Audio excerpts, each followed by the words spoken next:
ဘောကျန်ခန်းကြီး32ကျွန်တော်ဘလောက်ကိုကျွန်တော်တို့ဖတ်ပေးခြင်းလဲဆိုလို့ရှိရင်အပိုင်းငယ်30ဖြစ်ပါတယ်ထိုရက်ကိုပင်ကြီးလာဟူ၍ယာကုပ်သည်သမုတ်လေ၏အကြောင်းမူကားငါသည်ဘုရားသခင်ကိုမျက်နှာချင်းဆိုင်၍ဖူးမြင်ရတော်လဲအသက်ချမ်းသာပြီဟုဆိုသည်ငါသည်ဘုရားသခင်ကိုမျက်နှာချင်းဆိုင်၍ဖူးမြင်ရတော်လဲအသက်ချမ်းသာပြီမြတ်တော်၌ဖျားရှင်ကောင်းပေးပါစေအာမင်ခဏစတော့အနံ့ကြပါစို့အသက်ရှင်ကြီးပြတဲ့ကောင်းကင်ဘုရားရှင်သာရဘုရားကိုရောကိုကျေးဇူးတင်တယ်ကျေးဇူးတော်ပေါင်းကိုချီးမွမ်းပါတယ်။တန်ရှင်တဲ့မြတ်မောတော်မှာတဝိချီကပ်ပြီးတော့မှအသက်ရှင်တဲ့ကိုရဲနှုတ်ကတော်များသူတို့ကကျမ်းစာခံအံတော်ကဖင့်ခါတဲ့ချိန်တိုင်းကိုပြင်ဆင်ပေးတဲ့အတွက်ပြင်ဆင်ပေးတဲ့ဘုရားရှင်ရဲ့နာမတော်ကိုရှေးစွာချီးမွမ်းပါတယ်။နောက်ဆက်ဖြစ်စီမောလက်တဲ့ရာမသမ ्या ကိုယေရှုဖျားရဲ့တော်နာမနဲ့စတတ်လက်ဖေရှားဖြစ်ပါတယ်။တဲ့တော်မှာချိန်တိုင်းကိုစက္ကန့်အနှံ့တဲ့ခါမှာဘုရားသခင်ပြုတဲ့ခြေဆုချီးမွမ်းကြောင်းဝန်ခံတဲ့ရှင်ယေရှုဖျားရဲ့တော်နာမနဲ့ချီးမွမ်းတဲ့ချိန်တိုင်းကိုလက်တော်၌စက္ကန့်အနှံ့ပါတယ်။အဖချာဘရမတ်တော်ဘုရားရှင်။အာမင်။ဒီနေ့ကျွန်တော်ကပ္ပဦးကျမ်းခန်းကြီး32ကိုကျွန်တော်အခြေပြုပြီးတော့မှရင်ဆိုင်ရမည့်ရှိခရီးဆိုတော့မှအဲ့ကောင်းစင်နဲ့နှုတ်ကပတ်တော်ကိုလေ့လာဖို့ဖြစ်ပါတယ်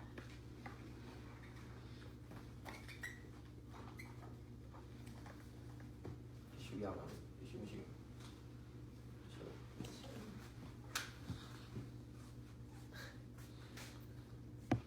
။ဒီရလား။ဟောမရှိရ sorry ။ဒီလို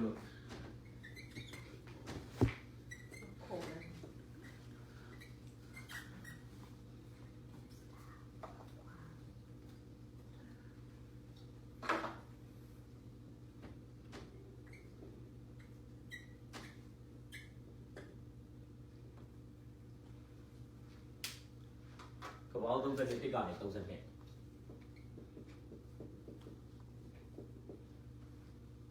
ကျွန်တော်တို့ပြီးခဲ့တဲ့2ရက်လောက်ကနေစပြီးတော့မှကျွန်တော်တို့ယာကုပ်နဲ့ပတ်သက်တာကိုကျွန်တော်တို့လေ့လာနေတာဖြစ်ပါတယ်ယာကုပ်နဲ့ပတ်သက်တယ်လို့ပြောပြီးမဲ့ကျွန်တော်အဲ့ယာကုပ်မိသားစုဆိုတဲ့ခေါင်းစဉ်အောက်မှာသူ့ရဲ့တာယူဒအကြောင်းကိုလည်းကျွန်တော်ပြင်ဆင်ထားတာရှိတယ်ယောသတ်အကြောင်းကိုလည်းပြင်ဆင်ထားတာရှိတယ်ပြောချင်တာအဓိကတော့ယာကုပ်ကိုကျွန်တော်ဗဟိုပြုပြီးတော့မှတည်တည်ကန်းသင်ခန်းစာတွေကိုပြင်ထားတာဖြစ်ပါတယ်ဆိုတော့ယာကုပ်ကြောင့်လေ့လာတဲ့အခါမှာပထမဆုံးနေ့မှာကျွန်တော်ဗာဆွေးနွေးကြလဲဆိုရင်ယာကုပ်ဤမိသားစုဆိုပြီးတော့မှယာကုပ်ရဲ့မိသားစုမှာရှိတဲ့ဖခင်မိခင်ရဲ့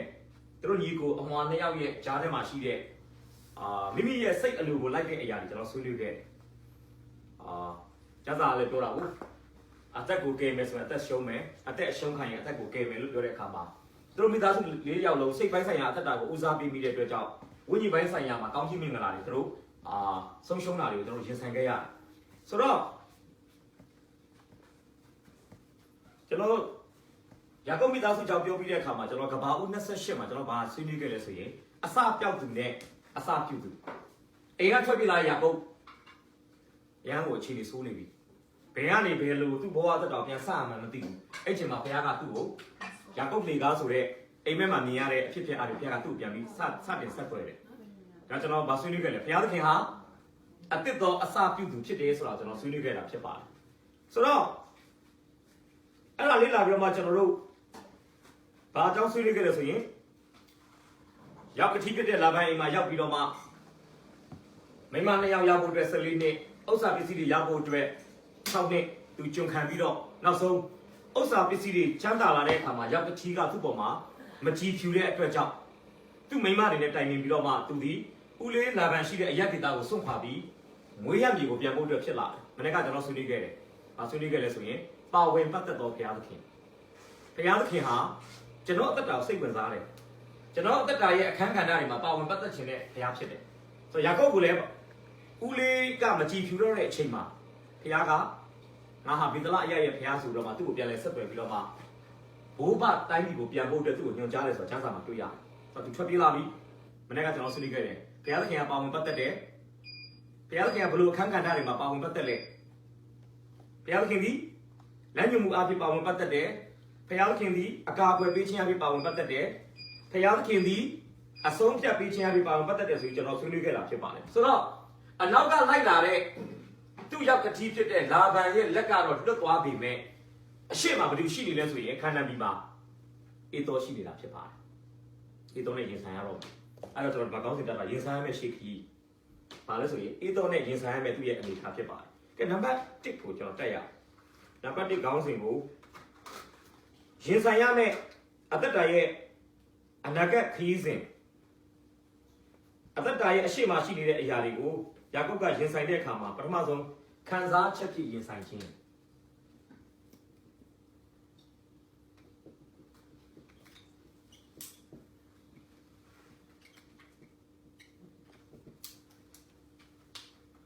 ကပောက်32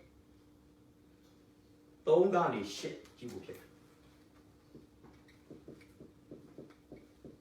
ဖတ်ပြီးပါကျေးဇူးပြုပါမှာထိုအခါယာကုပ်သည်အကိုအေသောနေရာအဲလုံးကြီးသည်ဟုသောဇီရပီတို့တမန်တို့ကိုမိမိရှိမှဆေလွ၍မာလိုက်သည်ကကိုရောဤကျွန်းယာကုပ်ကကျွန်ုပ်သည်လာဗန်ဆာမဒီတဲခို၍ခုတိုင်အောင်နေပါပြီကျွန်တော်၌နွားမီတို့စိတ်ကျွန်တော်ယောက်ျားမိန်းမများရှိကြပါ၏ကျွန်တော်သည်တခင်ဤစိတ်တော်နှင့်တွေ့စေခြင်းကရှောက်ကြားလိုက်ပါသည်ဟုငါတခင်အေးတော်ကိုရှောက်ကြားဟုမာလိုက်လေတမန်တို့ကလည်းယာကုပ်ထံသို့ပြန်လာ၍ကျွန်တော်တို့သည်ကိုရောဤအကိုအေးတော်ထံသို့ရောက်ခဲ့ပါပြီသူသည်ကိုရောကိုတွေ့ခြင်းကလူ400နှင့်ချီလာပါသည်ဟုရှောက်ကြ၏ဟုတ်ပြီစောစောဟာလေးကျွန်တော်ပြန်ပြောမယ်ဆိုရင်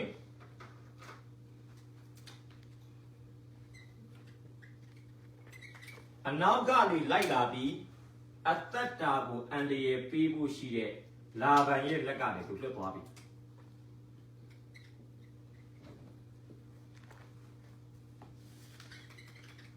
အခုလောလောဆယ်အသက်တာရဲ့အရှိဘက်မှာသူ့ကိုစောင့်ကြိုနေတဲ့အေးတော်နဲ့ရင်ဆိုင်မှုဖြစ်ပါတယ်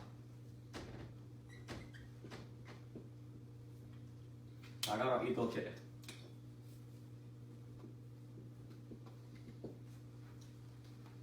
လာပိုင်းလက်ကတော့လွတ်မြောက်ပြီးသွားပြီ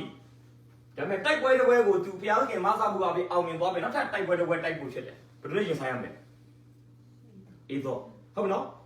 အဲ့တော့ဘုရားခင်ကလည်းသူ့ရဲ့ခံစားချက်ကိုကြိုသိတယ်ပြီးတော့သူ့ကိုအားပေးတာတွေ့ရတယ်ဒီမှာကြည့်လို့ကဘာဦး32 1နှစ်ကြည့်ရကဘာဦး32 1နှစ်ယာကုပ်သည်ခီးသွားပြန်၍ဖျားခင်ကောင်းကင်တမန်တို့သည်ကျိုးဆိုခြင်းနာလာကြသည်ကိုယာကုပ်မြင်လျင်ဖျားခင်တက်တော်ဖြစ်သည်ဟုဆို၍ထိုရက်ကိုမဟောနှင့်အနီးဖြင့်မဲ့လေမဟာနေရဲ့အဓိပ္ပာယ်က the two camps တပ်ဖွဲ့နှစ်ဖွဲ့ဆိုတဲ့အဓိပ္ပာယ်ဖြစ်တယ်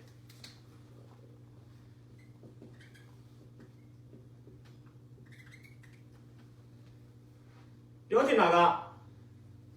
ယာကုပ်ရဲ့အဖွဲ့အစည်းအပြင်ကိုဘုရားသခင်ကကောင်းကင်တမန်တွေလည်းမင်းကိုဝိုင်းရံနေတယ်ဆိုတာဘာလို့တာလဲသူ့ကိုဖွင့်ပြတာဖြစ်ပါတယ်ပြောချင်တာမင်းတို့လူသားတပ်ဖွဲ့ပဲမဟုတ်ဘူးမင်းတို့ရဲ့ပတ်ဝန်းကျင်မှာကောင်းကင်တမန်အဖွဲ့တွေကိုငါကစောင့်မခိုင်းနေဆိုတဲ့အရာကိုယာကုပ်ဘုရားဘာလို့လဲအာမခံချက်ပေးတာဖြစ်တယ်ဆိုလို့ချင်တာအပိုက်ငယ်3ကနေ8မှာအေသောကိစ္စပါလာတော့မယ်အေသောကိစ္စမကြားရခင်ကလေးကဘုရားကဘာလို့ထားပြီလဲမင်းစိတ်အားမငယ်နဲ့စိတ်ဓာတ်မကြနဲ့မကြောက်နဲ့မစိုးရိမ်နဲ့မင်းနဲ့ကောင်းတဲ့တမန်တွေဘာလုပ်လဲကျွန်တော်ချင်းနဲ့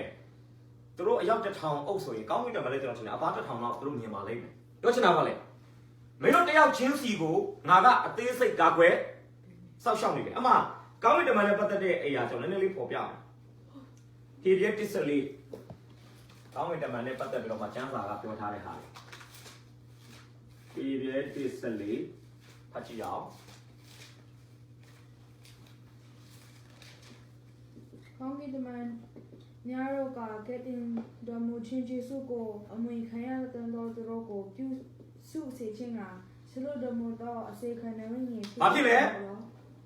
ကဲတင်ခြင်းစုကျေးဇူးကိုခံစားရတဲ့မိတ်ဆွေနဲ့ကျွန်တော်တို့လိုယုံကြည်သူလူသားတွေကိုကာကွယ်စောင့်ရှောက်ဖို့အတွက်ကောင်းကင်တမန်ဆိုတဲ့ပုံကိုယ်တွေကိုဘုရားသခင်ကဘာအနေနဲ့ခွဲခန့်မှတ်ထားတာလဲအစေခံအကောင်းကင်တမန်ဆိုတာယုံကြည်သူကိုဘာလို့ရမလဲသူလဲစောင့်ရှောက်ရမယ်ကာကွယ်ရမယ်ဒါဘုရားသခင်ကလည်းဘာပြောချင်တာလဲယာကုပ်မြင်မျက်စိနဲ့မြင်လို့ရတဲ့မင်းလူတွေပဲမင်းမကြည့်နဲ့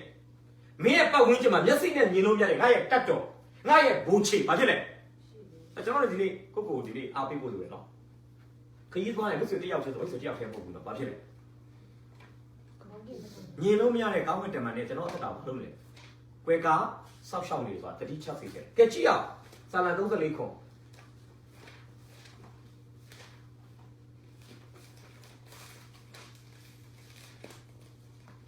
他说ဖျားကိုကြောက်ရွံ့တော့သူတို့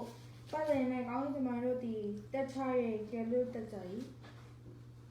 ဘာလို့လဲသာရဘုရားကိုကြောက်ရွံ့တော့သူတို့ပတ်လည်၌ကောင်းကင်တမန်တို့သည်တက်ချ၍အကောင်းကင်တမန်ရဲ့အလုတ်ကယုံကြည်သူတွေကိုကောက်ွယ်မယ်စောက်ရှောက်မယ်အန်ဒီရီတွေဘေးဒုက္ခတွေခဲဘာလို့မလဲကဲလွတ်မယ်ဆိုတဲ့အရာပဲဖြစ်တယ်ကဲနောက်ကြည့်အောင်400ခန်းကြီး19ပိုင်းငယ်35ဆိုရတွင်ထာဖျား၏ကောင်းကင်တမန်သည်ထွက်၍အာရှိရိတပ်တွင်လူသသိန်း8000 9000တို့ကိုတန်ခတ်လေနည်းနည်းစောစောထချင်းရောက်တော့အခါလူအပေါင်းတို့သည်အသေးကောင်ဖြစ်ကြ၏ကဲကောင်းကင်တမန်တစ်ပါးကဘယ်လောက်တော့တတ်ပြစ်လိုက်လဲသသိန်း8000 9000 I think သသိန်း8000 9000ကောင်းကင်တမန်တစ်ပါးရဲ့ယူဒလူမျိုးကိုရန်ရှာလာတဲ့ရန်သူကိုတုတ်တင်ပယ်ရှင်းပေးနိုင်တဲ့ပမာဏဆွမ်းပါကားကဘယ်လောက်ရှိလဲ385,000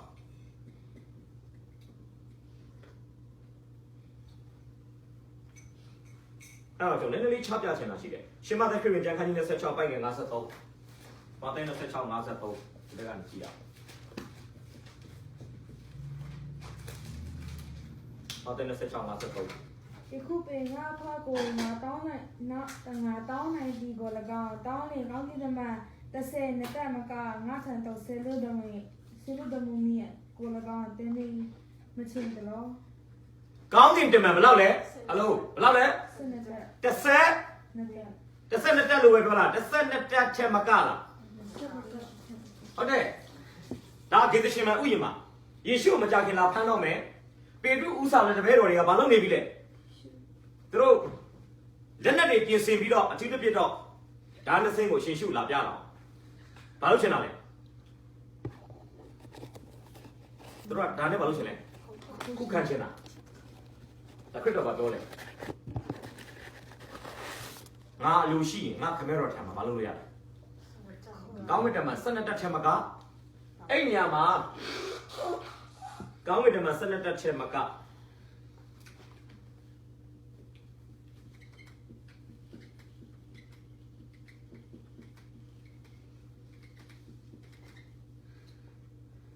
အဲ့ဒီတက်ဆိုတဲ့ဟာကယောမတက်မဟာတစ်ခုမှရှိတဲ့စစ်သားတွေကို one legion လို့ပြောတာဖြစ်တယ်ကျမ်းစာထဲမှာပြောတော့လေကောင်နဲ့ဆုံဆွဲတော်သူအဲ့လေကောင်ဆိုတာ legion ဆိုတာယောမတက်မဟာတစ်ခုမှရှိတဲ့စစ်သားအရေးအတွက်ကျွန်တော်အသေးစိတ်တော့ကျွန်တော်မပြောပြတော့အသေးစိတ်ကိုတွေ့ရတာနည်းနည်းခက်လို့သူကခေါင်းဆောင်အဖွဲ့တွေရှိသေးတယ်ကျွန်တော်ဖြန်းပြနေပဲကျွန်တော်ပြောမယ်ယောမစစ်တပ်မှာone legion မှာစစ်သား6000ရှိတယ်အခုကဘယ်လောက်ပြောထားလဲကွာကောင်းတယ်ဘယ်လောက်လဲ12တက်ဆိုတော့12 legion ဆိုတော့12တက်ကို6000နဲ့မြောက်ရင်9200ရတယ်ကောင်းကင်တမန်တစ်ပါးကရှုရိစစ်သားတွေကိုတတ်လိုက်တာ385,000ဆိုတော့အဲ့ဒါကို385,000နဲ့ပြန်မြောက်ခဲ့မယ်ဆိုရင်ပေါင်းသိန်းပေါင်း13320133နှစ်3ည133ည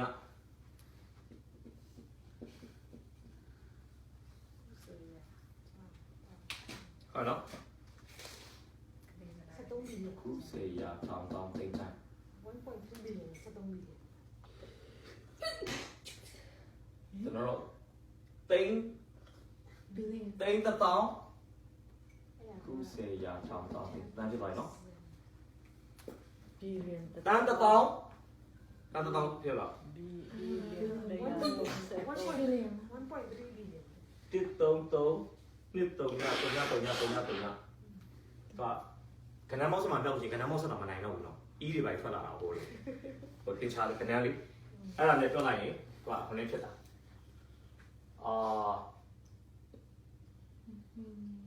သိန်းပေါင်း13320ဖြစ်မလားဘယ်လိုပြောမလဲ အဲ့ဒီခေတ်တုန်းကတဲ့ယေရှုရှိတဲ့ခေတ်တုန်းကကမ္ဘာလူဦးရေကအမေရိကန်နိုင်ငံထက်တောင်နေတယ်နော်ကမ္ဘာလူဦးရေကတန်း300လောက်ရှိတယ်ကမ္ဘာလုံးတော့ဒါကျွန်တော်လေ့လာတဲ့စာအုပ်မှာအဲ့ဒီတုန်းကကောင်းကင်တမန်ဆက်တက်ဆင်းလာမယ်ဆိုရင်ကမ္ဘာလူဦးရေမျိုးပြုတ်နိုင်တယ်ကမ္ဘာကသိန်း8,500ပဲတအောင်တော့ကောင်းကင်တမန်နေအားလုံးတော့မှခွဲတန်းပါဖြစ်တယ်တသိန်း8,500အားလုံးတတ်ခွင့်အောင်ရမှာပုံတော့အဲ့တော့အမေရိကန်ပြည်ထောင်စုမှာရှိတဲ့လူဦးရေလောက်ပဲကမ္ဘာလူဦးရေရှိတယ် AD 30လောက်ဖြစ်မှာပေါ့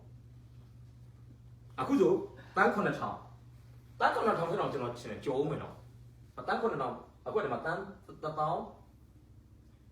တန်း1300တော့1320တန်းနဲ့ပဲပြောသိနေမို့တန်းနဲ့အခုကမ္ဘာလူဦးရေရှိတာဘယ်လောက်လဲ9000ပဲလေတန်း9000ပဲဆိုတော့ကြည့်လိုက်လေအဲ့တော့ဆက်တက်လာမယ်ဆိုအခုလက်ရှိကမ္ဘာလူဦးရေတော့မဘာလို့လဲကောင်းကောင်းနှိမ်နှင်းလို့ပြောတယ်ခု10ရာထောင်တောင်းသိမ့်တက်လာဟမ်တော့ခုနေမဲ့ထွက်လိုက်ခု10ရာထောင်တောင်းသိမ့်တက်လာ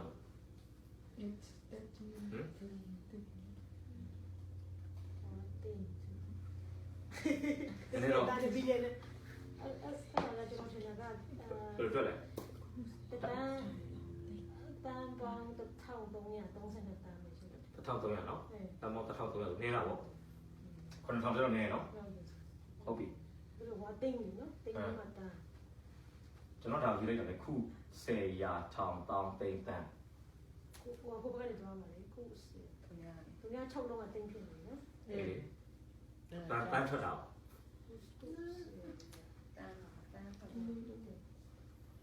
တန်း1000 3000ပဲပြောမလားသိန်း1000 3000ပဲပြောမလားတန်းဖြစ်မယ်တင်းတော့306လုံးဖြစ်တယ်306လုံးဟုတ်တယ်306လုံးဆိုတင်း306လုံးကိုရှိကတင်မှာတင်းမလားဒီ9လုံးကိုကျွန်တော်ခုလိုပဲတတ်မှတ်တယ်လေခုပြီး10ရာထောင်တောင်းသိန်းတန်းဆိုတော့ဒီမှာသင်ချာတွေ့ရအောင်နော်တေချာတာကတော့ဘာဖြစ်လဲမနေမနှောလို့ကျွန်တော်ပြောချင်တာမနေမနှောတတော့ဒီလိုမျိုးအစွမ်းအစားရှိတဲ့ပုံကိုယ်တွေကိုဘုရားသခင်ကကိုထင်ပါလို့ပြီလေမပါလေလေဘုရားသခင်ကောင်းမြတ်ဘုရားသခင်ဤကောင်းမြတ်တမန်တို့သည်ကြိုးဆိုခြင်းကလာကြသည်ကိုယာကုပ်မြင်လင်းဘာလို့လာလဲမမြင်ရမှာကြောက်လို့ကိုထင်ရှားပြထားတာတော့သူကြည့်လိုက်မှမြင်မလဲကောင်းမြတ်တမန်တတ်တယ်မြင်မှာဒါဆိုဘာဖြစ်ဖို့ကောင်းလဲအေးတော့နဲ့ရင်ဆိုင်ရတော့မယ့်အချိန်မှာဘာဖြစ်ဖို့ကောင်းလဲငါတယောက်တည်းမဟုတ်ဘူးငါအချီးမကြံဘူးငါတို့မိသားစုအခြေအနေမမဲ့ဘူးအေးတော့နဲ့ရင်ဆိုင်မယ့်အချိန်မှာငါတို့ကိုစောက်ရှောက်မဲ့ဘာရှိလဲဟုတ်တယ်ကောင်းဝတ်တမန်နေအကုန်လုံးတော့ပြမှာကောင်းဝတ်တမန်စက်ကြောလာထဲမှာရှိတဲ့ကောင်းဝတ်တမန်အားလုံးတော့ယာကုပ်ကိုလာပြမှာတော့ဘာလို့မလဲတင်းရောက်ပတ်တဲ့ပမာဏပေါ့ဆိုတော့ပြောချင်တာပါလေအဲ့လိုအနေထားဖြစ်ပြီးမှအပိုင်းငယ်3မှာထိုအခါတဲ့ယာကုပ်ပြီးအကိုအေးသောနေရာအေဒုံပီဒီဟူသောဇိရပီတို့တမန်တို့ကိုမိမိရှေ့မှာဆေလို့၍မှာလိုက်သည်ပါဘာလို့လဲစိတ်ချလက်ချနဲ့ခီးသွားဖို့ကောင်းတယ်လားအခုတော့ဘာလုပ်လိုက်လဲ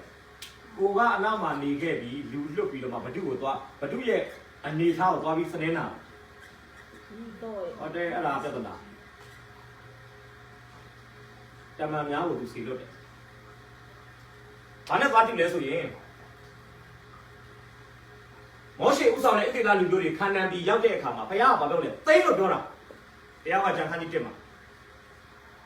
ဘုရားသိန်းပြီးသားသိန်းခန်းပြီးသားဒါပေမဲ့ဣသရေလလူမျိုးတွေကတောလေယာဂျန်ခန်းကြီး14လောက်မှာ73လောက်မှာဘာပြောလဲခါနန်ပြည်ကိုစူးစမ်းပြရစီအိုးခါနန်ပြည်ကပြည်သားတွေအားကြီးသလားမြို့အကြီးကြီးတွေမှာနေသလားအဲ့ဒီအခြေအနေအားလုံးကိုစနေနာပြီးမှပဲကျွန်တော်သိပြရစီတကယ်တော့ဘုရားကဒရှိုလွတ်ဖို့အတွက်ဘုရားကစခိုင်းတာမဟုတ်ဘူးသူတို့ဘက်ကတောင်းဆိုတဲ့အတွက်ကြောင့်မြစ်တာရက်ခံတဲ့ကြောင့်ဘုရားကအလိုတော်မဟုတ်ဘူးအခွင့်တော်နဲ့မလုပ်တာလေအဲ့မှာပြဿနာတက်တာပဲရောဘုရားခင်ကတော့ယုံကြည်ခြင်းနဲ့မလုပ်ပါနဲ့ဟုတ်တယ်ဘုရားကပြောပြီးသားလေးဘုရားကဂျန်ခါကြီး3ပိုက်ငယ်8လောက်မှာပြောတယ်မင်းတို့ကိုအကုတ်တုပြီးအကုတ်တုလူတို့လက်ကနေကဲနှုတ်ပြီးညွတ်တဲ့ပြားစီတဲ့ပြည်တဲ့သူကခေါ်ဆောင်ခြင်းကပို့ဆောင်ခြင်းကငါစဉ်းစားပြီးလို့ပြောကြရဘုရားကပြောတယ်ငါမင်းတို့အစလဲတာဝန်ယူမယ်အဆုံးလဲဒါပေမဲ့ဘုရားတာဝန်ယူမှုစိတ်ချအောင်အခုလဲလာဗန်လက်ကကဲလွတ်ထားတဲ့ဘုရား နောက်နိုင်တဲ့အကွယ်ကဖြစ်တဲ့ဘုရားရှင်းနိုင်ရင်ကြွချီမယ်ဆိုတာယာကုပ်ဘာလို့ကောင်းလဲစိတ်မချဘူးစိတ်မချတော့ဘာလုပ်လဲ 东快快， လူလွတ်လိုက်တယ်လူလွတ်တော့သူပြောတဲ့စကားကြီးကျွန်တော်သဘောမကျဘူးဗျအပိုက်ငယ်၄မှာသူဘာပြောလဲဖတ်ပေးပါ ကိုရိုအီဂျင်ယာကို ဟောပြီခဏလေးဘာပြောလဲ ကိုရိုအီဂျင်ယာ ကိုတော်ဤကျွန်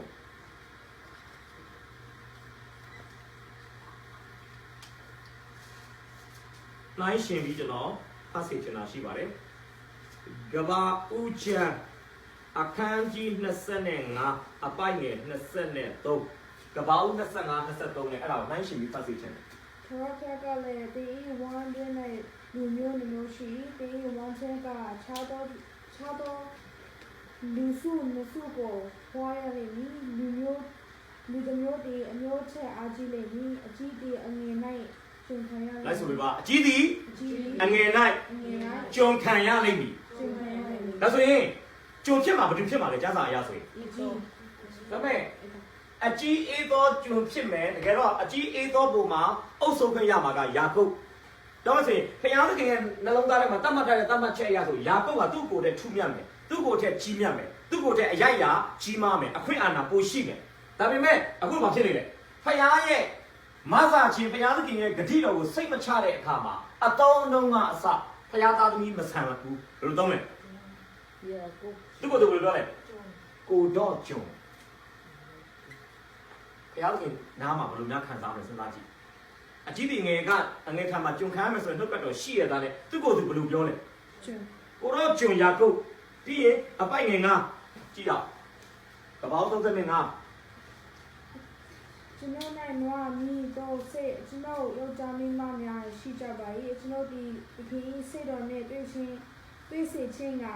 ထောက်ကြလိုက်ပါသည်ဟိုငါခင်အိတ်တော်ကိုထောက်ကြပါထောက်က ဲဘာပြောလဲငါသခင် အိတ်တော် အေသောဟာအေသောကြောင့်ဘယ်လိုခေါ်လဲ ခင် ဒါလည်းပြဿနာဖြစ်ပါ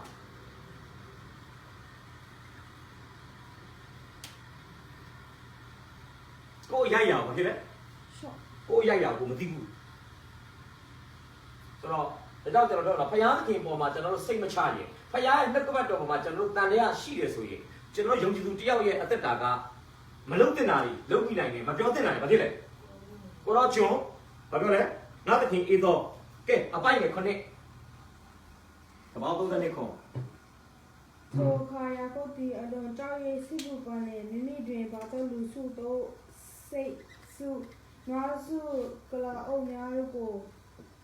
မစုခွဲရချလေ ယေရှုတင်တယ်အလွန်ဘာဖြစ်လဲ လွန်ကြောက်ရွံ့ အလွန်ကြောက်ရွံ့၍ စိတ်ပူပန် စိတ်ပူပန်တယ်လို့ပြောပါတယ်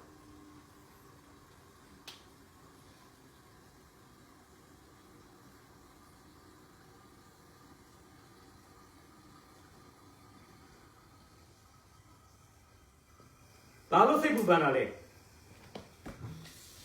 အပိုင်းငယ်6ကြောက်ဖြစ်ပါတယ်ကြည့်ရအောင်အပိုင်းငယ်6 ကမန်တို့ဒီလေရကုတ်ထန်တို့ပြန်လာ၍ကျွန်တော်တို့ဒီကိုရောရဲ့ကိုဧကဆန်တော်ရောက်ခဲ့ပါပြီသူဒီကိုရောကိုတွေ့ချင်းကလူ400နဲ့ထိလာပါတခုရှောက်ကြ ဟုတ် ၏ပြီတမန်တို့ကိုစီလို့လူ400နဲ့ချီလာဒီချီလာတယ်ဆိုတဲ့စကားလုံးအရာနှစ်20ကွဲกว่าတဲ့ချစ်ညီလေးကိုချစ်ကိုကြီးကချစ်လွန်းလို့မဟုတ်ဘူးလေချစ်ညီလေးကိုချစ်ကိုကြီးကချစ်လွန်းလို့လောကဝိလာလောက်တာမဟုတ်ဘူးဘာလို့မို့လဲအခုတော့ဒီကောင်ငါဘာလို့ခွင့်ရမလဲငါရဲ့တာဦးရာကိုယူသွားတဲ့မောင်ရာကုတ်တော့အိမ်ဘာလို့ပြီလဲ 拉比， ဟုတ်ပြီတကယ်တော့ဒေါသနဲ့လာတာပဲနော်ဒီကျွန်တော်တို့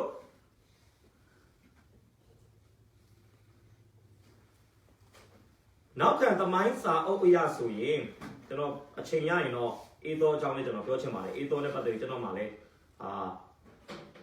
မတူသောကြောင့်မတူနိုင်ဘူးဆိုတဲ့ခေါင်းစဉ်ကျွန်တော်ပြင်ဆင်ထားတာရှိတယ်အဲ့ဒီစကားအဲ့ဒီအေးသောရဲ့အကြောင်းအရာအရကျွန်တော်ကြည့်တဲ့အခါမှာကျွန်တော်နည်းနည်းလေးပေါ်ပြချင်တယ်အားလုံးတော့မှသိပါတယ်အေးသောဒီအေးသောဥဆောင်တဲ့အေဒုံလူမျိုးဟာဇိရတောင်မှာအခြေချတယ်ဆိုတော့ ဒီကျမ်းစာရဲ့နောက်ခံသမိုင်းအရာကျွန်တော်ကြည့်တဲ့အခါမှာ BC 1950လောက်ကလေးကကပောက်ကျန်ကကြီး33လောက်ကလေးကအေသောနဲ့သူ့ရဲ့မိသားစုပေါ့သူတို့ကဘာလို့ထားပြီးသားလဲဆိုရင်ဇီရတောင်ကိုကျူးကျော်ထားပြီးသားပြောချင်တာခန္ဓာပြည်ထဲမှာပဲလူကတော့ခန္ဓာပြည်မှာနေတယ်ဇီရတောင်ကတော့နေချက်ထားပြီးပြီဗျာကိုလိုနီလောက်ထားပြီးသားဒါပေမဲ့ BC 1926မှာကပောက်36ရောက်လာတဲ့အချိန်ကျမှပြောင်းရွှေ့နေထိုင်တာဖြစ်တယ်သူ့ရဲ့ခြေတံလက်တံကျေတယ်လို့ကျွန်တော်ပြောချင်တာနော်နောက်ပိုင်းကြည့်မယ်ဆိုရင်အေသောအမျိုးတွေနောက်ပိုင်းဖတ်ကြည့်ပါကပောက်36မှာဘိုးတွေကြီးပဲနော်ပြောချင်တာယာကုပ်တို့အဖွဲ့ကအေဂုတ်တို့တိုင်းပြည်မှာနောက်ပိုင်းမှာဂျုံခံနေရတဲ့အချိန်မှာအေသောတို့ကကိုထီကိုနိုင်ကိုကျင်ကန်းတယ်ဘာလို့လဲသူကပြောဆိုကိုခစ်မိတယ်သူတို့ရဲ့မင်းမျိုးမင်းတွေကအရင်စတာဆိုတော့ကျွန်တော်ပြောချင်တာကအခုဆိုရင်ယာကုပ်ကရောက်ကတိရဲ့လောင်းရိပ်အောက်မှာနေပြီးပြန်လွတ်မြောက်လာတဲ့အချိန်မှာကျွန်တော်မြင်ပါတယ်ယာကုပ်မှာပါလာတဲ့လူတွေကတာမန်လူတွေပဲဒီမှာဒီကလူတွေကမဟုတ်ဘူးစစ်သားလူတွေသူတို့ကသူများကိုတိုက်နေပြီလေဟော BC 1950လောက်ကလေးကသူတို့ကစစ်တိုက်ပြီးတော့မှဇီရတောင်သိမ်းထားပြီးပြီနောက်ပိုင်းမှာတော့သူတို့ကရွှေ့လာနောက်ပိုင်းဆိုကျွန်တော်အေဒုံလူမျိုးနဲ့တွဲပြီးကျွန်တော်ကြားတဲ့စကားပါလေဇီရအဲ့ဇီရတောင်တော့ဝိုက်မှာဗေဒန်ကြီးကာလာဆိုင်ဂျူးလူမျိုးတွေတော့ပုံမှန်လေအဲ့ဒီကြောက်ဖြာကြီးအောက်မှာပက်ထရာလို့ခေါ်တဲ့နေရာခရစ်တော်ကစက္ကန့်ခမ်းမင်းတန်လွင်တောင်ပေါ်ဆင်းလာတဲ့အခါမှာတန်လွင်တောင်နဲ့ချမ်းကွဲပြီးတော့ဟာလာဣသရေလလူမျိုးတွေကိုရန်သူတွေဝိုင်းခံတဲ့နေရာကကယ်ပြီးတာနဲ့အရှင်ရှုအရင်ဆုံးသွားမဲ့နေရာကအဲ့ဒီနေရာမှာသွားပြီးပက်ထရာအရမှာရှိတဲ့ပုံခုနေတဲ့ဂျူးတွေကိုဘာလို့မလဲ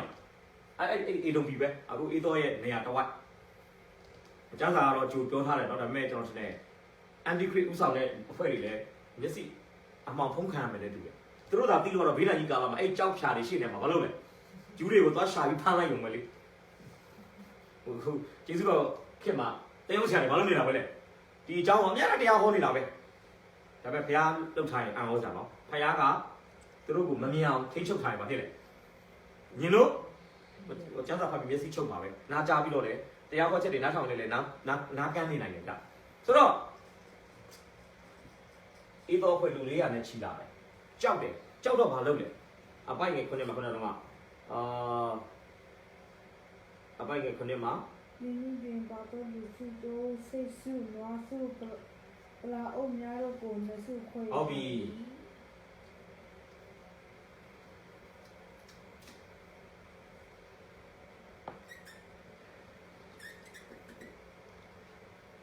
ဒီမှာတော့ဘုရားသခင်ကနှစ်စုကိုတွဲထားတာဗျ။ဘောင်းဝင်တမန်နဲ့ယာကုပ်အဖွဲ့။ဒါပေမဲ့ဘုရားရဲ့နှုတ်ကပတ်တော်စိတ်မချတဲ့အခါမှာရှိထားပြီးသားအရာလေးတော့မဖြစ်သွားလဲ။စုခွဲ။ဟုတ်ပါဒါဘုရားကိုစိတ်မချရင်ကျွန်တော်တို့ကအကွက်ကွက်အပြပြဖြစ်နိုင်တယ်နော်။ဘုရားရဲ့ဂတိတော်စိတ်မချဘူးဆိုရင်ကျွန်တော်တို့ရဲ့ပိုင်ဆိုင်ထားတဲ့အရာတွေကျွန်တော်တို့စုစည်းထားတဲ့အရာတွေကဘာဖြစ်နိုင်လဲ။အစီးအခုလည်းဘုရားစိတ်မချဘူးလေ။ဘုရားလည်းကတော့ဘာလို့လဲ။ကောင်းကင်တမန်တပ်ဖွဲ့နဲ့ယာကုပ်ရဲ့မိသားစုကိုဘုရားရှင်တွဲပြီးတော့မှမြင်ခိုင်းခြင်းအဖြစ်စိတ်ချစေချင်တာအခုကောင်းကင်တမန်တွေပါရဲ့သားနဲ့အေသော400နဲ့ချီလာဆိုတဲ့သတင်းစကားဟာသူ့ရဲ့နှလုံးသားကိုမတာမယာဖြစ်စေတဲ့အခါမှာသူ့မှာပါလိုက်ဥစ္စာပစ္စည်းဘယ်နှခွက်ခွဲလိုက်လဲမတိုးကောင်သိန်းဆိုရင်9000ဘာလို့လဲပထမအုပ်စုကိုအေသောတတ်ရင်ဒုတိယအုပ်စုကိုဘာလို့ချင်လဲချန်ထားဖို့ဆိုတော့ပြောချင်တာကအနာဂတ်ကိုဘာနဲ့ရင်ဆိုင်လဲခံစားချက်ဒါကျွန်တော်ပြောချင်တာအလုံးကြောက်ရွံ့၍ကျွန်တော်တို့ရဲ့အနာဂတ်ကျွန်တော်ဘာမှမသိဘူးလေဒါပေမဲ့အနာဂတ်မှာဘာတွေဖြစ်မလဲတချို့ကကျွန်တော်ဒီမှာလည်းတရားဟောခုပါတယ်တချို့မှတ်မိမယ်ဆရာမအက်စတာတော့ပုံမှတ်မိမယ်နဲ့တူတယ်ကျွန်တော်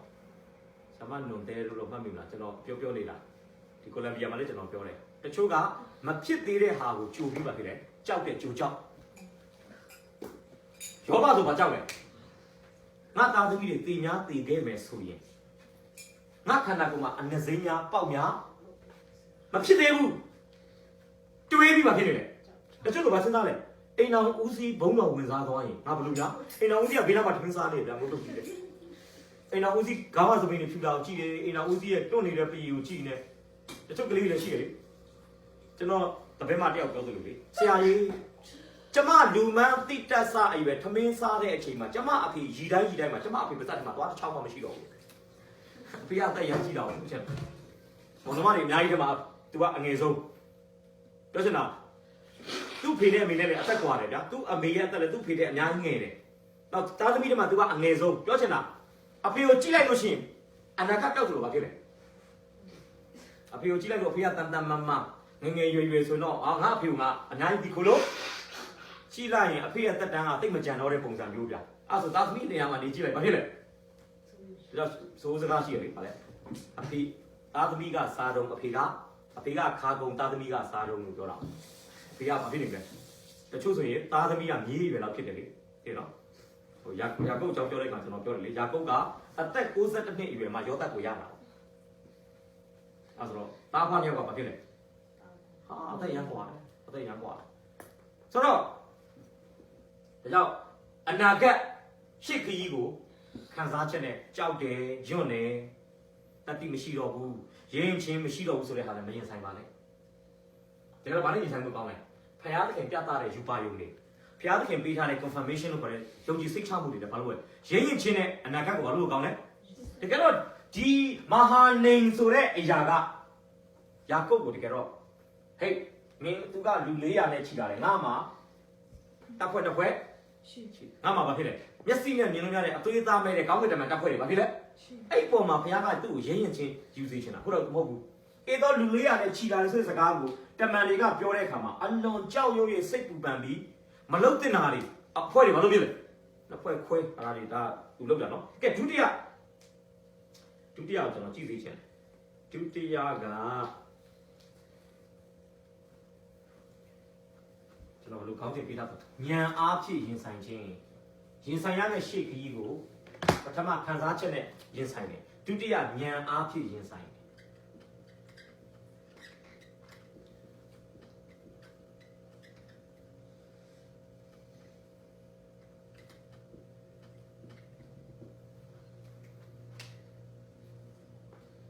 ကဘာဦး32ခွန်8ဆိုခါယာကိုဒီအလွန်ကြောက်ရည်စစ်ပူပန်နဲ့မိမိတွင်ပါသောလူစုရိုးစိတ်စုနာစုကလာအုပ်များတို့ကိုနစုခွဲရထားလေဤအကြောင်းမူကားလူစုကိုဤတော်တို့၍လောက်ကျန်နဲ့ကျွင်းတော်သူစုလွတ်လိမ့်မည်ဟုဆို၏ကျေးဇူးတင်တယ်ပြီးရင်ကိုကနေ7နှစ်တဖန်ယာကိုကကျွန်တော်ဘာအရဟံဤဖျားခင်ကျွန်တော်အဖဤစိတ်ဤဖျားခင်ထာဝရဖျားကိုရောကတေးတီတေးအမျိုးသားချင်းတို့ထံသို့ပြန်တော့ငါသည်တင်၌ကျေးဇူးပြုမိမှုမိတော်မူပါပြီကျွန်တော်ကိုရောကျင်၌ပြတော်မူသောကိရုဏာသစ္စာတော်အငင်းဆုံးကိုမြကျွန်တော်မခံထိုက်ပါကျွန်တော်ဒီအထက်ကဤရလမြစ်ကိုလက်ဆွဲတောင်းဝင်းနဲ့တာပူပါ၏ယခုမူကအပေါင်းအသင်းနှစုဖြစ်ပါ၏တို့ဖြစ်ကျွန်တော်ကိုအကိုအေးတော်လက်မကလို့တော်မူမီအကြောင်းဆုတောင်းပါ၏သူတီလာ၍ကျွန်တော်ကို၎င်းတားများကို၎င်းတတ်မီဟုအလွန်ဆိုရင်ဘယ်ရောက်ပြီရောက်ပြီလဲဆက်တဲ့ဟုတ်ခဏရထားမယ်ပြီးရင်21တစ်ချက်23တစ်ချက်ဖတ်ပေးပါထို့သောယာကုရှိမှလက်ဆောင်သည်အရင်ကိုတော်၍သူကိုယ်တိုင်ထုံည၌လူစုဝင်းနဲ့သူအေး၍နေ23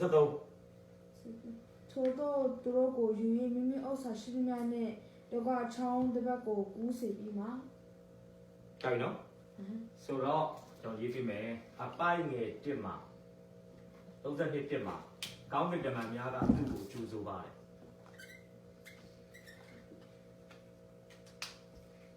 ဒါပေမဲ့အပိုင်းငယ်3ရောက်တဲ့အခါမှာတမန်တွေကိုစီလွတ်ပြီးသူဘာလုပ်လဲဆိုရင်စူးစမ်းတယ်ဒါတော့မကောင်းတော့ဘူးဒါတော့ဘုရားခင်ကသူ့ကိုအပေါင်းနဲ့စပေးတာပဲကြိုးဆိုတယ်ဘာလို့လဲစူးစမ်းတယ်ဒါတော့နှုတ်လက္ခဏာဖြစ်ပါတယ်လူလွတ်ပြီးတော့မှအေသောကိုသွားပြီးစနေနာချင်းအေသောရဲ့အခြေအနေကိုသွားပြီးတော့မှတီးခေါက်ခြင်းဟာဖယားရဲ့စကားကိုစိတ်မချတာဖြစ်ပြီးရင်ဘာလို့လဲလူညံနဲ့တိုးနာတရိစ္ဆာန်နဲ့အုပ်စုတစ်စုခွဲတယ်ဒါကဘာလို့လဲစီစဉ်တယ်ဒါလည်းအနုလက္ခဏာစမ်းပါတယ် စီစဉ်ပြီးတော့အပိုင်ငယ်7မှာကျတော့စုပြန်တောင်းတယ်။ဘာဖြစ်ဖြစ်ကိုယ်သဘောနဲ့ကိုယ်လုံနေတော့ညာလေဖះကိုပြန်တတိရတယ်လို့ပြောလို့ရတယ်။ဒါနဲ့ပဲအဆုံးသတ်သွားရင်တော့အရန်မှပါမှာ။ဒါပေမဲ့ဒါနဲ့ကြမခံဘူးဗျ။စုတောင်းပြီးတော့အပိုင်ငယ်21 23စောစောကဖတ်သွားတယ်။သူစီစဉ်ထားတဲ့အတိုင်းသူဘာလုပ်လဲဆောင်ရွက်တယ်ဗျ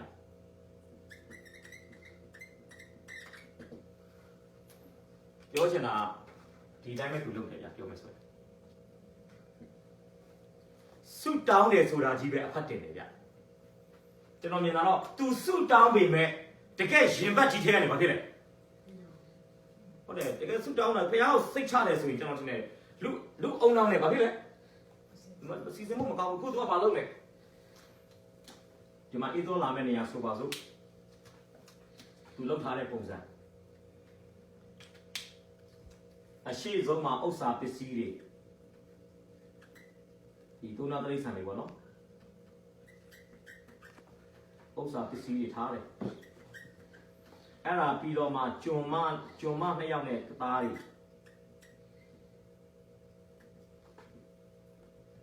ဒီလက်ကပါနော်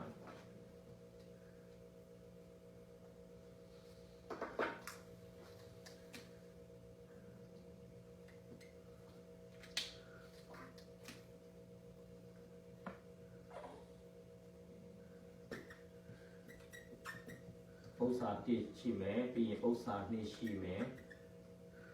ပြီးရင်ဂျုံမတွေရှိမယ်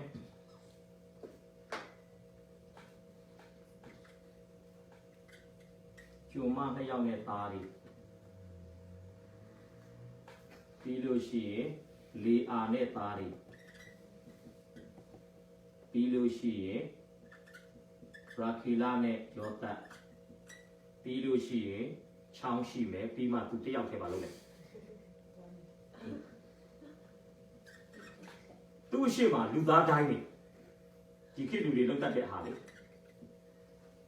အချို့စစ်ပွဲတွေမှာကြားရတယ်နော်သူများလက်နဲ့တော့ပြစ်တယ်သူများပြန်ပြစ်တော့မယ်ဆိုတဲ့ခါမှာစာတင်ချောင်းတို့ဆေးရုံတွေမှာဘာလို့လဲပြစ်တဲ့ကောင်လည်းဝင်ပုံးလိုက်တယ်ပြစ်မယ်ဆိုရင်အကုန်သိမယ်လေလူနာတွေလည်းသိမယ်ចောင်းသားတွေလည်းသိမယ်လူသားတွေဘာလို့လဲတတိုင်းနေနဲ့အခုလည်းသူလည်းဒါပါပဲဘာလို့လဲသူ့ကိုကတွေ့ရင်ဒေါသထွက်ရင်ဒါလည်းဘလို့ခုတ်တတ်မယ်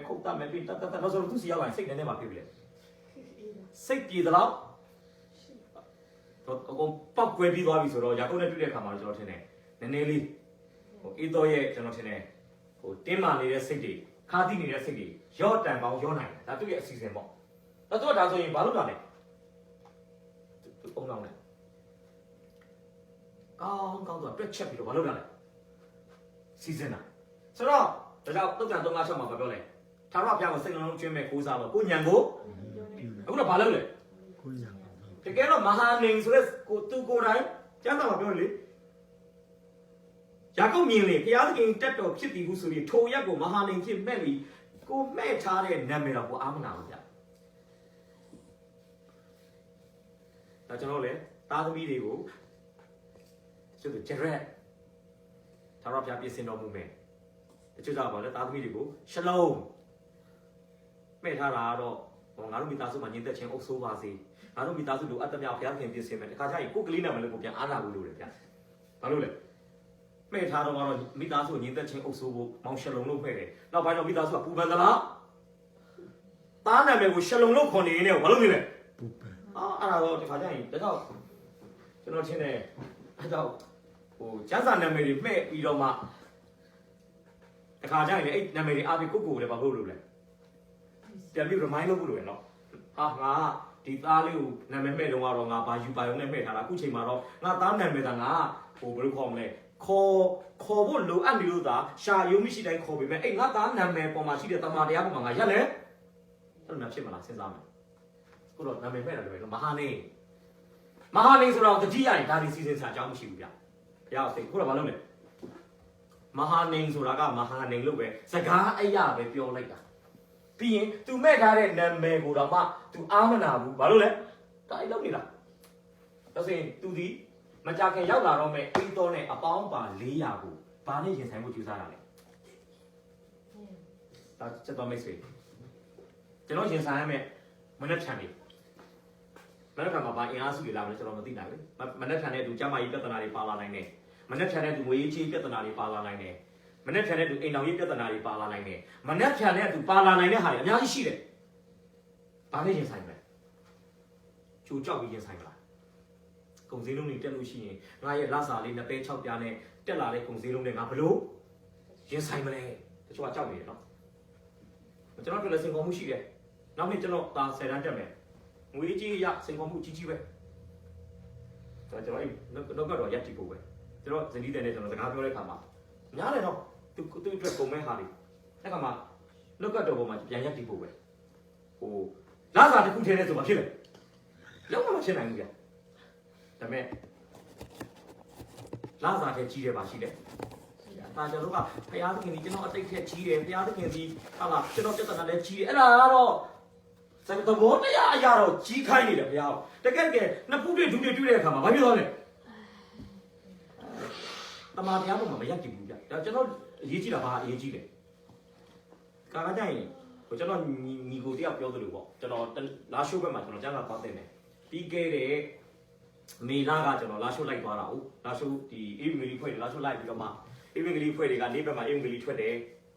ညဘက်မှာကျွန်တော်ကအသင်းတော်မှာကျန်းစာတင်တယ်လာရှိုးမှာအဲ့မှာကျွန်တော်တမန်တော်ဝတ္ထုကိုကျွန်တော်သင်ပေးတယ်တမန်တော်ဝတ္ထုထဲကအသက်ရှင်တော်ဝိညာဉ်တော်နဲ့ပြည့်ဝတဲ့အသင်းတော်ရဲ့လက္ခဏာကိုကျွန်တော်ပြောပြအဲ့လာရှိုးကအသင်းသားတွေတက်တယ်အဲ့မှာတယောက်ညီကိုတယောက်ကလာပြီးတော့မှကျွန်တော်ဘာပြောလဲဆရာတင်တာတွေအရာနားထောင်လို့ကောင်းတယ်ခေတ်စကားတွေကအရာမိုက်တယ်ပေါ့ဗျာတော့ပြောဆရာဒီခေတ်ကြီးမှာတော့တမန်တော်ဝတ္ထုထဲကလိုဖြစ်နိုင်ပါတော့မလား तू ကကျမ်းစာတင်တန်းမှာပြောသွားတဲ့အရာတွေ तू ကဘာဖြစ်လဲဟိုးရှိတုန်းကတမန်တော်ဝတ္ထုထဲမှာတမန်တော်ကြီးကဒီလိုအသက်အခုခေတ်မှာတော့ तू အဲ့ဒါစိတ်ကြကြနေလားအခုခေတ်မှာတော့ဘယ်လိုထင်လဲတော့ကျွန်တော်အဲ့ဒါပြည့်ခါမှာကြောင့်စိတ်တော်တော်မကောင်းဘူးဗျ။အော်နှုတ်ကပတ်တော်ထဲမှာရှိတဲ့အဖြစ်အပျက်တွေဇက်လန်းတွေကတခါခါကျွန်တော်တို့ဘာဖြစ်နေလဲ။ပုံပြင်းလိုဒန်တာရီယိုလိုဟိုးရှိတုန်းကလိုဖြစ်နေတယ်ဗျ။တကယ်တော့ဟိုးရှိတုန်းကအကြောင်းတွေကိုပြောရင်းနဲ့အခုဖြစ်နေတယ်ဆိုတာဖြစ်နိုင်တယ်ဆိုတော့ကျွန်တော်ဘာလို့မလုပ်လဲ။ကြည့်ဖို့။တမန်ကျမ်းစာထဲမှာရှိနေတဲ့ဇက်ကောင်တွေကိုကျွန်တော်ဇက်ကောင်တွေမှာကြုံတွေ့ခဲ့တဲ့ဟာကျွန်တော်အထဲမှာပူနွေးလတ်ဆက်ဖြစ်နိုင်တယ်ဆိုတာကိုယုံကြည်မှုနဲ့ကျွန်တော်ဘာလို့မလုပ်လဲ။ဒါမှမဟုတ်နဲ့ကျန်းစာကိုဇက်လန်းသဘောအရပဲခံယူတယ်ဆိုတော့အန်တရယ်ရမ်းများတယ်ဗျ။သူကဇက်လန်းရပဲခံယူတဲ့ကြောင့်ဒါဝိဒ်နဲ့ဂေါလိယအကြောင်းကိုအရင်တစ်ပတ်ကဆရာတယောက်ကဟောသွားပြီးနောက်တစ်ယောက်ဟောရင်မကြားချင်တော့ဘူးဘာလို့လဲဒီဇက်လန်းဒါမဲ့ဒါဝိဒ်နဲ့ဂေါလိယအကြောင်းထဲကပြင်ဘုရားသခင်ကျွန်တော်တို့ကိုလက်ဆက်နဲ့ပြောချင်တဲ့အသစ်သောအလင်းပေးခြင်းတွေဘာဖြစ်လဲရှိနိုင်တယ်ဒါကလူကခက်တော့ခက်တယ်နော်သင်ပြီးသားအကြောင်းအရာဆိုဘာဖြစ်လဲမကြားချင်တော့ဟာဒါပဲတစ်ခါလာလဲဒါဝိဒ်ပဲတစ်ခါလာလဲယောသပ်ပဲပြောချင်တာနှုတ်ကပတ်တော်ကတော့ကျမ်းစာကတော့ဒီကျမ်းစာပဲဒီအောက်မှာ application လို့ခေါ်တဲ့လက်တွေ့သင်ခန်းစာကျူစရာတွေကတော့ဘာဖြစ်နိုင်လဲကွဲပြားခြားနားမှုရှိတယ်ဘုရားကဘာလုပ်နိုင်လဲတရားဝတ်ချက်တစ်ပုဒ်မှာပြင်လေဘုရားကပိဋကတ်ကိုတွင်တင်တဲ့ပုံစံဘာဖြစ်လဲမတူဘူးတရားတော့မတူနိုင်ဘူးနော်ဘုရားသက်ရှင်သောဝိညာဉ်တော်အလုပ်လုပ်ပြီးတော့အလင်းပေးတဲ့အခါမှာရသွားတဲ့ဝိညာဉ်အစာကကိုယ့်အရွယ်နဲ့ကိုယ့်ရဲ့အခြေအနေပေါ်မူတည်ပြီးဝိညာဉ်အစာတွေဘာဖြစ်သွားနိုင်ကွဲပြားတရားဟောချက်ကတော့တပုတ်ပဲအဲ့တပုတ်ပေါ်မှာရတဲ့ application ရတဲ့ဝိညာဉ်ပိုင်းဆိုင်ရာသင်ခန်းစာရတဲ့သွန်သင်ချက်ဘာဖြစ်နိုင်လဲကွဲပြားနိုင်တယ်ဆိုတော့အခုလိုဘာနဲ့ရင်ဆိုင်လဲညံတတိယနဲ့နောက်ဆုံးတစ်ချက်ကြည့်ရအောင်နံပါတ်3ကိုတော့ကျွန်တော်ဘယ်လိုဟောပြချင်ဆိုမျက်မှောက်ပြုခြင်းအဖြစ်ရင်ဆိုင်ခြင်း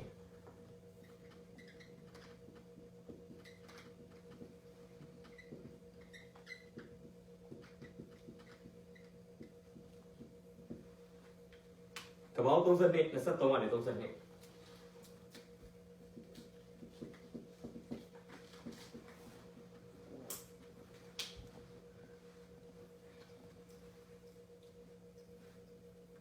ဒီသူတွေဖတ်ပြပါနော်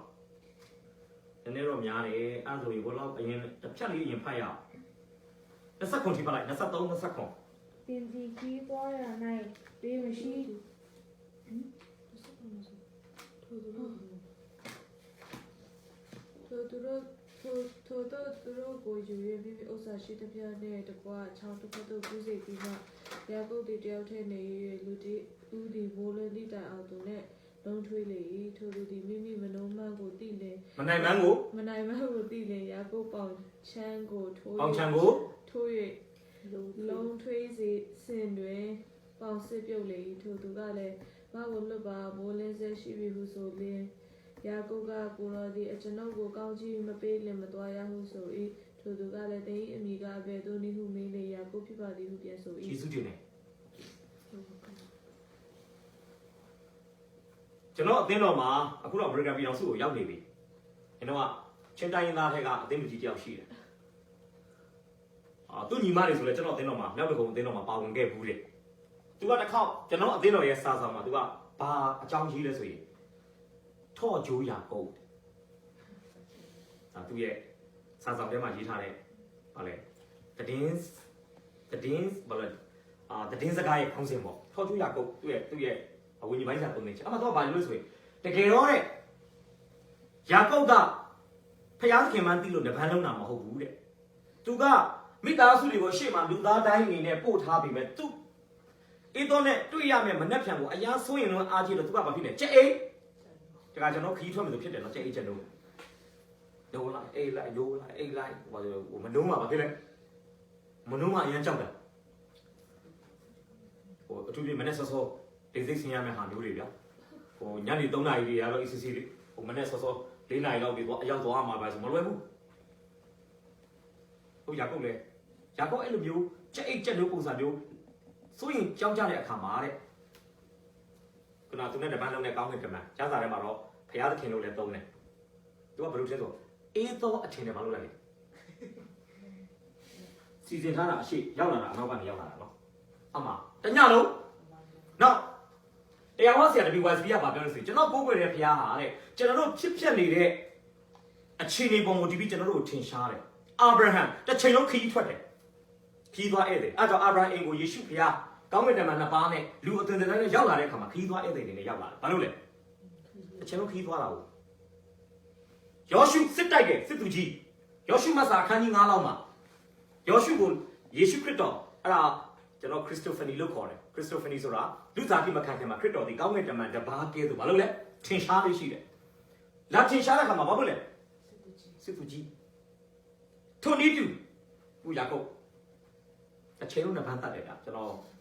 မလေးရှားမှာလည်းသင်ခဲ့ဘူးလေယာကုပ်ဘာလို့လဲအိမ်တွင်းရင်းနဲ့တပန်းတတ်တယ်အိမ်တောင်ရင်းနဲ့တပန်းတတ်တယ်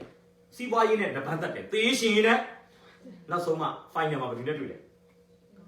ဖျားနဲ့တွေ့တာနော်နောက်ဆုံးမှဖျားနဲ့တပန်းတတ်တာဖျားသခင်ကိုစားပြီးတဲ့ကောင်းကင်တမန်နဲ့တကယ်တော့ဖျားနဲ့အရင်ဆုံးတပန်းတတ်မှာနော်ဖျားနဲ့တပန်းတတ်ထားတဲ့ယုံကြည်သူဟာမဿဲ 6:33 ပြောတာပါနိုင်ငံတော်ရဲ့ထွက်မှချင်းတရားကြံတဲ့တရက်တာလုံးရေးဆန်းမဲ့တပန်းပွဲတွေအားလုံးမလုပ်နိုင်ဘူးအခုကျွန်တော်တို့ကနောက်ဆုံးမှမလုပ်မယ်ဒါအိတ်ခံဒီမှာခဲတယ်ဘာလို့လဲတရက်တာလုံးမောပန်းပြီးနောက်ဆုံးအချိန်လေးမှာဗလီနဲ့တန်တက်တယ်တကယ်တော့ဖယားနဲ့ကဖိုင်နယ်မှာတွေ့ဖို့မကောင်းဘူးဗျပမာတွေ့ဖို့ကောင်းတယ်ဦးအရင်ဆုံးနဗန်တာဆိုအခုရကုတ်ဘာဖြစ်သွားလဲအကိုအေးတော်နဲ့အဖေ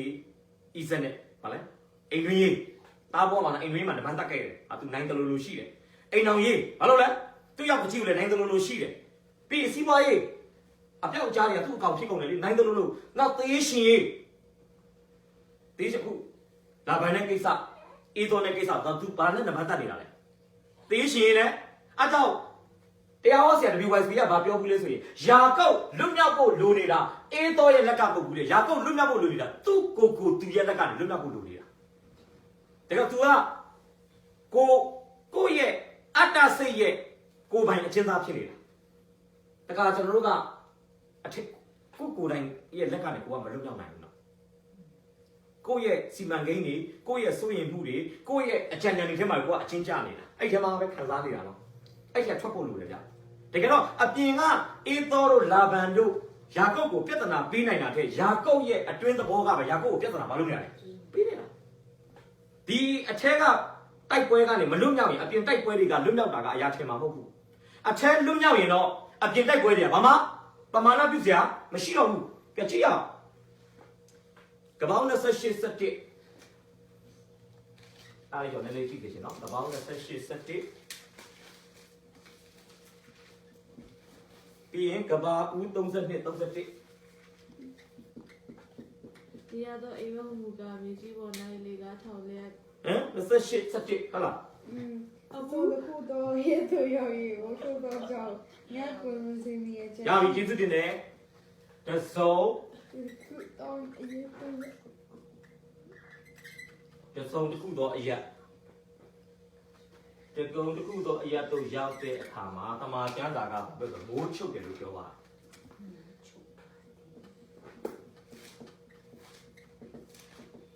ကဲကပောင်း30 31ပီနွေလာအရက်ကိုရောက်တဲ့အခါမှာတော့နေထွက်တယ် ပီနီယာလာအရက်ကိုရကိုလွန်တော့ခါနေထွက်ချင်းရှိ၍တူတီတော့နေ သွားလေ ကျေးဇူးတင်တယ်ပါချင်းရှိတယ် နေချက် နေထွက်ချိန်ရှိတယ် ရောင်းအောင်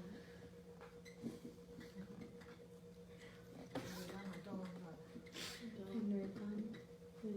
နေ ကျွန်တော်ထာဝရဘုရားမျက်မှောက်တော်တည်တဲ့ခါမှာကျွန်တော်ပင်ញင်ဆိုတဲ့အရာက the face of God ဘုရားရဲ့မျက်နှာတော်ဗေဒလာကြတော့ဘုရားရဲ့အိမ်တော်ဆိုတဲ့အဓိပ္ပာယ်ဖြစ်တာဟုတ်မလားဆိုတော့ဒီနေရာရောက်တဲ့အခါမှာကျမ်းစာကနေထွက်တယ်လို့ပြောတယ်အဲ့ဒီအရက်မှာပဲသူ့နာမည်ဒီလည်းမပြောင်းသွားတယ်ယာကုပ်ကနေဣသရေလဖြစ်သွားတယ်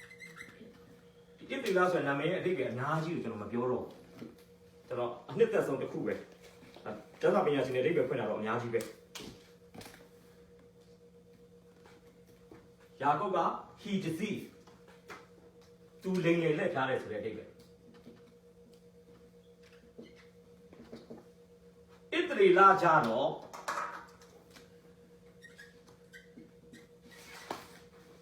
ဘာလို့အများကြီးရှိရတော့ကျွန်တော်1 2 3 4 5 6 7 8 9တောင်ရှိတယ်ကျွန်တော်9ခုလုံးမပြောတော့ဘူးကျွန်တော်2ခုလောက်ပြောမယ်တစ်ခုကတော့ Prince of God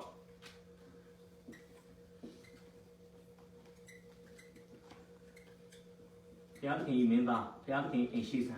ကျွန်တော်နှစ်သက်တဲ့အဓိပ္ပာယ်ကတော့ let God rule အဲ့ဒီပဲလည်းတော့ကြားပြောချင်တာဘုရားသခင်အုပ်ဆိုးပါစီဆိုတဲ့အဓိပ္ပာယ်ကျမ်းစာတော့ပြောလဲယာကောက်ဒီဘုရားသခင်နဲ့နဗန်းတက်ပြီးနိုင်တယ်လို့ပြောတယ်တကယ်တော့ယာကုပ်ရှုံးတာ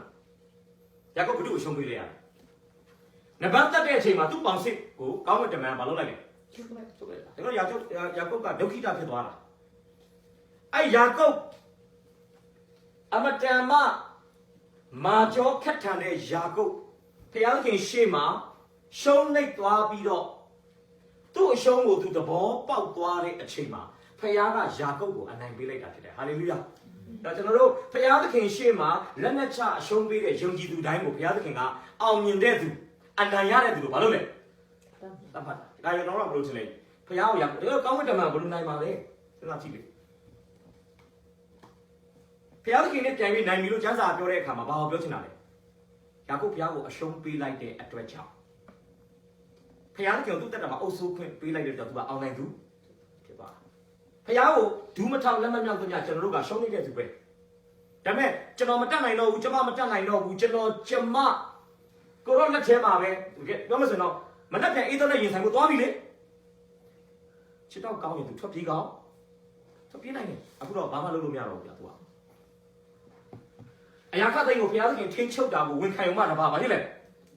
တော့ပြီနောက်ပိုင်းတော့ကြော်တက်သွားတာလေနောက်တစ်နေ့မနေ့မှာထော်ချိုးနဲ့ဖခင်သခင်ကလည်းအခြေအနေအားလုံးမလုပ်လိုက်နဲ့သူချင်းတယ်လို့မဟုတ်ဘူးအခြေအနေအားလုံးဖခင်သခင်ထိန်းချုပ်ပြီးလုပ်လိုက်နဲ့ကြောင်းပြန်ပြစ်လိုက်တာလူလေးရနဲ့ခြီလာပြီးသူ့ကိုခုတ်မယ်ထစ်မယ်ပပသီးမယ်ဆိုအနေထားဖြစ်နေတဲ့အေသောကသူ့ကိုဖက်နမ်းပြီးတော့မှဘာဖြစ်လဲငိုကြွေးတဲ့လူဖြစ်သွားဘယ်သူကချိန်လိုက်လဲတကယ်တော့အေသောပြောင်းလဲသွားခြင်းဟာယာကုပ်မင်းညကဖခင်နဲ့နဗန်းလုံးရင်ယာကုပ်ရဲ့အနေထားပြောင်းလဲသွားလို့ဖြစ်တယ်ဒါကြောင့်ကျွန်တော်တို့အနေထားပြောင်းလဲရင်ကျွန်တော်ပတ်ဝန်းကျင်အနေထားပါဖြစ်တယ်ကျွန်တော်ပတ်ဝန်းကျင်ကိုရမ်းပြောင်းလဲစေချင်တယ်ကိုတော့ဘုရားခင်ရှိမှာအပြောင်းလဲမလုပ်ခါကိုကအရေးကြီးတာယာကုပ်ဝိညာဉ်ပိုင်းဆိုင်ရာမှာရှိတဲ့သူ့ရဲ့စိတ်နေသဘောထားဖခင်ပုံမှာရှိတဲ့သူ့ရဲ့အမြင်တွေကိုသူချိန်လိုက်တဲ့အခါမှာအေသောရဲ့အနေထားကိုပြလို့လေ ကျမ်းစာပြောတယ်လေလူကျင့်တော်ခြင်းကိုထာဝရဘုရားနှစ်သက်တဲ့အခါမှာသူ့ရဲ့ရန်သူကိုသူနဲ့တော့သိညက်စေတယ်ပြောတာဒါပြဿနာထဲရလာတာအထဲကပြဿနာပြည်လေတဲ့အခါမှာအပြင်ကပြဿနာတွေမလုပ်နဲ့ပြည်လေသွားတယ်ဒါကြောင့်ကြည့်ရအောင်ကျွန်တော်တို့ကျမ်းစာလေးကျွန်တော်ပြီးချင်ပါတယ်မနေ့ပြန်အချိန်ရရင်လည်းကျွန်တော်ယာကုပ်နဲ့ပုံသဏ္ဍာန်ပြောင်းလဲရေးကာလဆိုပြီးတော့ကပ္ပအောင်33ကျွန်တော်ဝေငှဖို့ကျွန်တော်ပြင်ဆင်ထားပါတယ်ဖြစ်နိုင်လို့ကျွန်တော်အကုန်ပြောချင်တယ်မှာအခုအချိန်ကအရန်အချိန်နေတဲ့အတွက်ကြောင့်နော်ဆိုတော့ကပ္ပဦးချမ်းအခန်းကြီး33အပိုင်းငယ်1ကနေဒီထိကပ္ပဦး33ကနေလေအဲ့ဒါကတော့ဘုရားပြောင်းလဲလိုက်တဲ့ရလဒ်ဖြစ်ပါတယ်ထိုအခါယာကုပ်သည်ညောကြီးအကိုဤတော်သည်လူလေးရပါတဲ့ခြေလာတီကိုမြင်လင်းလေးအားယာခေရကျမနဲ့အောက်တို့တွင်တားများတို့ကိုဝေပေးလေကျမများကိုကသူတို့တားများနဲ့ရှိကနေစီလီယာနဲ့သူဤသားတို့ကိုအလေးနဲ့၎င်းယာခေလာနဲ့ယောသကိုနောက်နဲ့၎င်းထားလေသူတို့ရှေ့မှာကိုယ်တိုင်လင်သားရဲ့ခဏချင်းတန်းအောင်ဦးငယ်ပြဝလဲအကိုအနီးတော့ရှိကလေးထိုခါအေတော့ဒီကျိုးစောချင်းလာတီးလာရဲ့လေချင်းရှိလေချင်းချက်လက်ပိုက်ဖက်နဲ့ရှုပ်ချင်းကိုတီးညောက်လုံးကိုတို့ဒီငိုကြွေးကြ၏သူတို့ရှေ့မှာကိုယ်တိုင်လွန်သွားယူလို့ပြောတဲ့တော့အရင်တော့ကသူတို့နောက်မှာကိုယ်တိုင်ရှိနေတာဖြစ်တယ်အရင်တော့ကတော့အားလုံးနဲ့သူ့ကိုသူကာပါယူတာအခုတော့အားလုံးရဲ့အရှိကနေလူလေးရနဲ့ခြိလာတဲ့အေးတော့သူမလုပ်နဲ့အဲ့အချိန်မှာသူကထွက်ပြေးမယ်ဆိုရင်တော့မှသူခြေတော့ပါဖြစ်တယ်မရတော့အောင်စစ်ပြုတ်သွားတယ်ဒါပေမဲ့ဘာဖြစ်သွားလဲဘုရားခင်ကဘဒုနှလုံးသားကိုထိန်းချုပ်လိုက်တယ်အေးတော့မရိုင်းဆိုင်တော့ဘူးကြာတယ်ကတော့အေးတော့သူခါနေတာနော်ယာကုပ်ပြန်လာပြီဆိုတင်းကြကမှဒေါ်ကြီးမောကြီးနဲ့လူလေးရနဲ့ဓမ္မပညာရှင်နဲ့ဘာပြောလဲ400နဲ့ခြိလာတယ်ဆိုတာစစ်တပ်လိုပဲလာတာနော်ခုနကကျွန်တော်ပြောသလိုသူ့ရဲ့အနေထားရဆိုရင်ဇီရတောင်ကိုတော့တင်ထားနိုင်တဲ့အေးတော့ရဲ့စစ်အင်အားချော့မတွက်နဲ့ယာကုပ်နဲ့သူ့လူတွေတော့အေးစစ်စစ်တတ်လို့ရတယ်ဒါပေမဲ့ဘာဖြစ်သွားလဲကျမ်းစာလည်းပြောတယ်လေမိမိကိုယ်ကိုမိမိစိတ်ကိုထိန်းချုပ်နိုင်တဲ့သူဟာမြို့ရိုးတွေကိုတိုက်ယူတဲ့လူထက်ပိုပြီးခွန်အားကြီးတယ်လို့ပြောတာအခုတော့အေးတော့တဲ့ယာကုပ်ခွန်အားကြီးသွားတယ်ဘယ်အတွက်လဲဘုရားသခင်ရှေ့မှာယာကုပ်ဘာဖြစ်လဲဘုရားကိုသူအသက်တော်အုပ်စုနောက်လျှောက်ကအနှစ်20လုံးယာကုပ်ကသူ့ဘဝရဲ့နှလုံးသားယာစပင်မှာယာကုပ်ကပဲနန်းထိုင်နေတာအခုတော့ယာကုပ်ကိုနန်းချပြီးကောက်ကျစ်ဆင်းလဲတဲ့ကြံရည်ဖန်ရည်သူ့ရဲ့ကိုယ်ရည်ကိုယ်သွေးနဲ့အသက်ရှင်တဲ့သူ့ရဲ့အနေအထားကိုနန်းချပြီးဣသရေလဆိုတဲ့ဘုရားခင်အုပ်စိုးပါစေဆိုတဲ့အနေအထားကိုနှလုံးသားယာစပင်မှာနန်းတင်လိုက်တဲ့အခါမှာအဘယ်လီသောပြဿနာကိုဆိုဘာဖြစ်လဲရင်ဆိုင်ဖို့အဆင်သင့်ဖြစ်သွားတယ်ဒီနေ့ကျွန်တော်လည်းဒီနေ့စဉ်းစားရအောင်ရင်ဆိုင်ရမယ့်ရှိခီညာကြီးကြံပါတယ်အသက်ငယ်တဲ့လူဆိုရင်ဆိုင်ရမယ့်ရှိခီကပုံများတယ်ဗျအသက်ကြီးတဲ့လူလည်းရှိတော့ရှိတယ်ဒါပေမဲ့လူသက်တန်းရဆိုဘာဖြစ်လဲဟုတ်တယ်တိတ်မရှိတော့ဘူးတချို့ပါဘူးလေဖြန်းဖြန်းလူသက်တန်းယောက်ျား50မိန်းမ55တချို့တွေဆိုရင်ဘောနပ်နဲ့အသက်ရှင်နေတာတော့ကျွန်တော်အသေးတော်တွေမှာကျန်းစာသင်ရတာအရန်ပျော်တယ်ဘာလို့ပျော်လဲဆိုရင်အားလုံးကကျွန်တော်တဲ့အသက်ကြီးတယ်ဗျအဲ့ချိန်တိုင်းသင်ဘာလို့လဲတရက်မှာအပြည့်1000လောက်တယ်တစ်နှစ်မှာ1095ခုတော့အသက်10နှစ်ဆို10ခု1000အသက်20ဆို2000 30နောက်ဆိုပြောနေနောက်ဆိုမှအသက်အကြီးဆုံးတွေပါအပြည့်အများဆုံးကိုလံဘီယာရောက်တော့မဟုတ်တော့အားလုံးကျွန်တော်ငယ်တယ်ဗျကျွန်တော်ကလေးအမိသားစုတစုစီမှာကျွန်တော်ကျန်းစာတော့တင်တယ်အဲ့ခြာတိတ်လေးတွေတင်တော့ကျွန်တော်အဲ့ပြည့်ရတော့10ပါးတင်တော့အဲ့အကြောင်းကျွန်တော်ပြောတာဘူးအာရန်အေဝဖြစ်တော့လူသက်တန်းကဘလောက်ဟလာအာရန်အေဝလို့ဖြစ်တော့ဖြန်းဖြန်း1000နော်ဝေးဖြစ်မှာ120မောရှိစာနာ90ကိုရေးတဲ့ခါမှာ80 80အခုလောလောဆယ်မှာကျွန်တော်တို့နိုင်ငံအနေထားနဲ့ဆိုရင်အမျိုးသား90အမျိုးသမီး55ကျွန်တော်ပြောတဲ့အခါမှာအဲ့ကလေးလေးကဆရာအသက်ဘလောက်လဲလို့မေးတယ်သူကဘာပြောချင်တာလဲဟုတ်တယ်ကျွန်တော်ဒီမှာအဲ့တတ်မှတ်တဲ့တက်တာဘာဖြစ်နေလဲကြော်တဲ့လူလို့သူကထင်တာအဲစိတ်ဝင်စားတော့ဆိုတော့ကျွန်တော်အနာဂတ်ရေးစားရမယ့်ရှိခီ2019မှာဘာတွေဖြစ်မလဲကျွန်တော်မသိဘူးနော်